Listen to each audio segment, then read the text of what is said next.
నమస్తే welcome to పూరా local. ఆ నియోజకవర్గంలో అసెంబ్లీ సెగ్మెంట్లు క్లీన్ స్వైప్ చేసింది హస్తం. హేమీలంటూ ఎగిరెగిరిన వారిని భస్మాస్మర హస్తంలా ఆ పార్టీ తుదుమట్టించింది. మరి లోక్సభ ఎన్నికల్లో సత్తా చాటుతుందా? తాత మానియో వర్కౌట్ అవుతుందా లేక మోదీ చరిస్మా వర్కౌట్ అవుతుందా? పెద్దపల్లి లోక్సభ స్థానం నుంచి సత్తా చాటేందుకు ప్రధాన పార్టీలకు చెందిన అభ్యర్థులు సన్నద్దమవుతున్నారు. ఇక్కడ ప్రధానంగా కాంగ్రెస్, బీఆర్ఎస్, బీజేపీ మధ్యనే పోటీ నెలకొంది.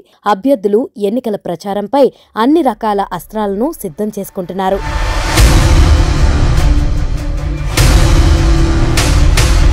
రాష్ట్రంలో అధికారంలోకి వచ్చిన కాంగ్రెస్ ఈ సెగ్మెంట్లోని 7 నియోజకవర్గాల్లో గెలుపొంది క్లీన్ స్వీప్ చేసింది. ఈ నేపథ్యంలో 3 రంగుల జెండాను ఎగరవేస్తామని ఆ పార్టీ నాయకులు ధీమా వ్యక్తం చేస్తున్నారు.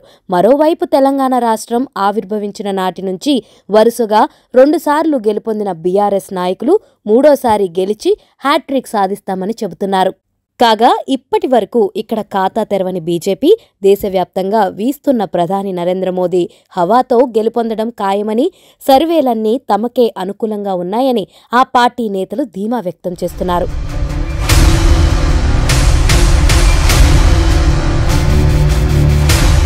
కాంగ్రెస్ అభ్యర్థిగా చేనూరు ఎమ్మెల్యే డాక్టర్ వివేక్ తనయుడు గడ్డం వంశీకృష్ణ, బీఆర్ఎస్ అభ్యర్థిగా మాజీ మంత్రి కొప్పుల ఈశ్వర్, బీజేపీ నుంచి గోమాసే శ్రీనివాస్ పోటీ చేస్తున్నారు.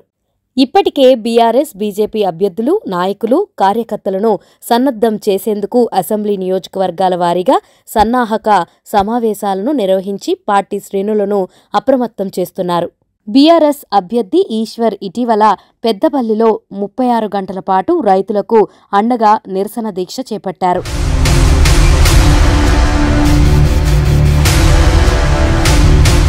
(1962) ఏర్పాటైన ఈ నియోజకవర్గంలో 17 సార్లు లోక్సభ ఎన్నికలు జరిగాయి. 5 సార్లు కాంగ్రెస్ విజయం సాధించగా టీడీపీ 2 దాఫలాలు, టీఆర్ఎస్ 1 సారి గెలుపొందింది. పెద్దపల్లి పార్లమెంట్ పరిధిలో 7 అసెంబ్లీ నియోజకవర్గాలు ఉన్నాయి. పెద్దపల్లి, మందాని, రామగుండం, ధర్మపురి, మంచిర్యాల, చెన్నూర్, బెల్లంపల్లిలు కాగా ఈ 7 అసెంబ్లీ నియోజకవర్గాల్లో మొన్న జరిగినటువంటి అసెంబ్లీ ఎన్నికల్లో కాంగ్రెస్ అభ్యర్థులే గెలుపొందారు. దీంతో ఈ ఎన్నికల్లోనూ కాంగ్రెస్ గెలుస్తుందన్న ఆశాభావంతో ఆ పార్టీ నేతలు ఉన్నారు. ఈ నియోజకవర్గం నుంచి చివరిసారిగా 2009లో కాంగ్రెస్ నుంచి డాక్టర్ గడ్డం వివేక్ గెలుపొందగా 2014, 2019 ఎన్నికల్లో వరుసగా బీఆర్ఎస్ నుంచి బల్కా సుమన్, బొర్లకుంట వెంకటేష్ నేత గెలుపొందారు.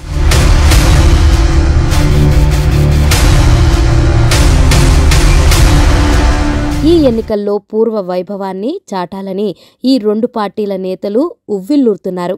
కాంగ్రెస్ అభ్యర్థిగా గడ్డం వంశీకృష్ణ పోటీ చేస్తుండగా వివేక్ సోదరులు ఇరువురు చెన్నూర్, బెల్లంపల్లి అసెంబ్లీ నియోజకవర్గాల నుంచి ప్రాతినిధ్యం వహిస్తున్నారు. మాజీ కేంద్ర మంత్రి గడ్డం వెంకటస్వామి ఇక్కడి నుంచి పలుమార్లు ఎంపీగా గెలుపొందడంతో పాటు కేంద్ర మంత్రిగా పనిచేశారు. ఈ నేపథ్యంలో ఆయన వారసత్వంతో రాజకీయాల్లోకి వచ్చిన వివేక్, ఆయన వారసుడిగా వచ్చిన వంశీకృష్ణ గెలుపునకు తండ్రి, తాత పలుకుబడి దోహదపడుతుందని లెక్కలేస్తున్నారు. ఈ ప్రాంతానికి వాళ్లు సుపరిచితులు కావడం, కాంగ్రెస్ అధికారంలో ఉండడం వారికి కలిసి రానున్నదని భావిస్తున్నారు. పార్టీలో అసంతృప్తవాదులందరినీ తమతో కలిసి వచ్చే విధంగా బుజ్జగిచ్చారు.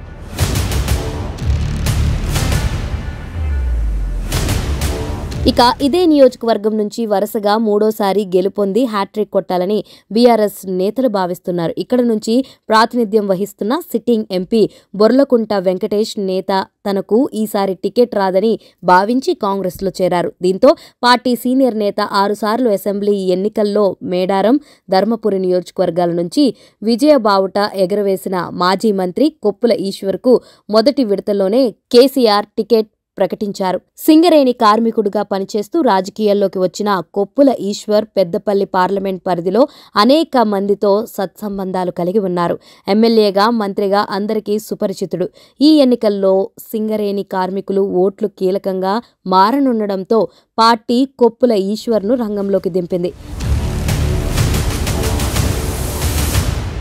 గడిచిన అసెంబ్లీ ఎన్నికల్లో, పార్లమెంట్ ఎన్నికల్లో 7 అసెంబ్లీ నియోజకవర్గాల్లో ప్రాతినిధ్యం కరువైంది.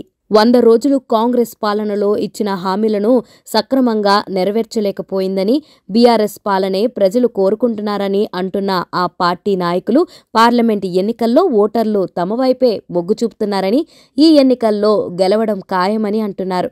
ఇప్పటికే నియోజకవర్గాల వారీగా అభ్యర్థి ఈశ్వర్ పార్టీ సమావేశాలు నిర్వహిస్తున్నారు. పెద్దపల్లి, మంచిర్యాల జిల్లాల్లో 2 భారీ బహిరంగ సభలకు ప్రణాళికలు రూపొందిస్తున్నారు. ఎలాగైనా ఈ ఎన్నికల్లో పెద్దపల్లిలో కాషాయ జెండాను ఎగరవేసి ఖాతా తెరవాలని ఆరాటపడుతుంది బీజేపీ. ఎన్నికల్లో కూడా కాంగ్రెస్, బీఆర్ఎస్ అభ్యర్థులకు బీజేపీ గట్టి పోటీనివ్వకపోగా ఈసారి బలమైన నేతను బరిలోకి దింపింది.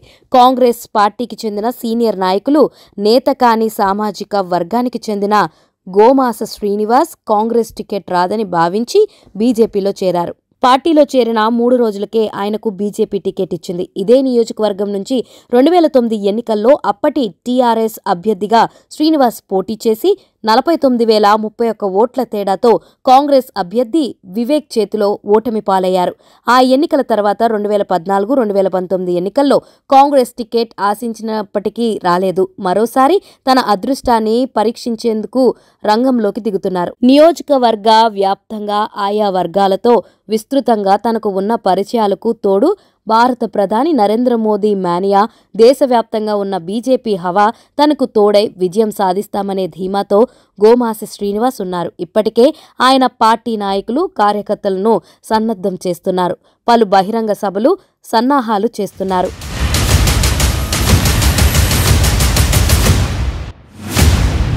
మొత్తానికి పెద్దపల్లిలో ప్రధాన పార్టీలు పోటీ పడుతున్న పరిస్థితి కనిపిస్తుంది. ముఖ్యంగా బీఆర్ఎస్, కాంగ్రెస్ మధ్యే పోరు జరగనుంది.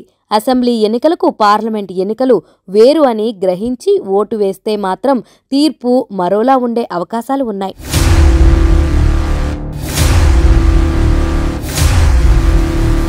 ఇది ఇవాల్టి స్పెషల్ ఫోకస్. మరో పార్లమెంట్ సెగ్మెంట్తో మళ్ళీ కలుద్దాం.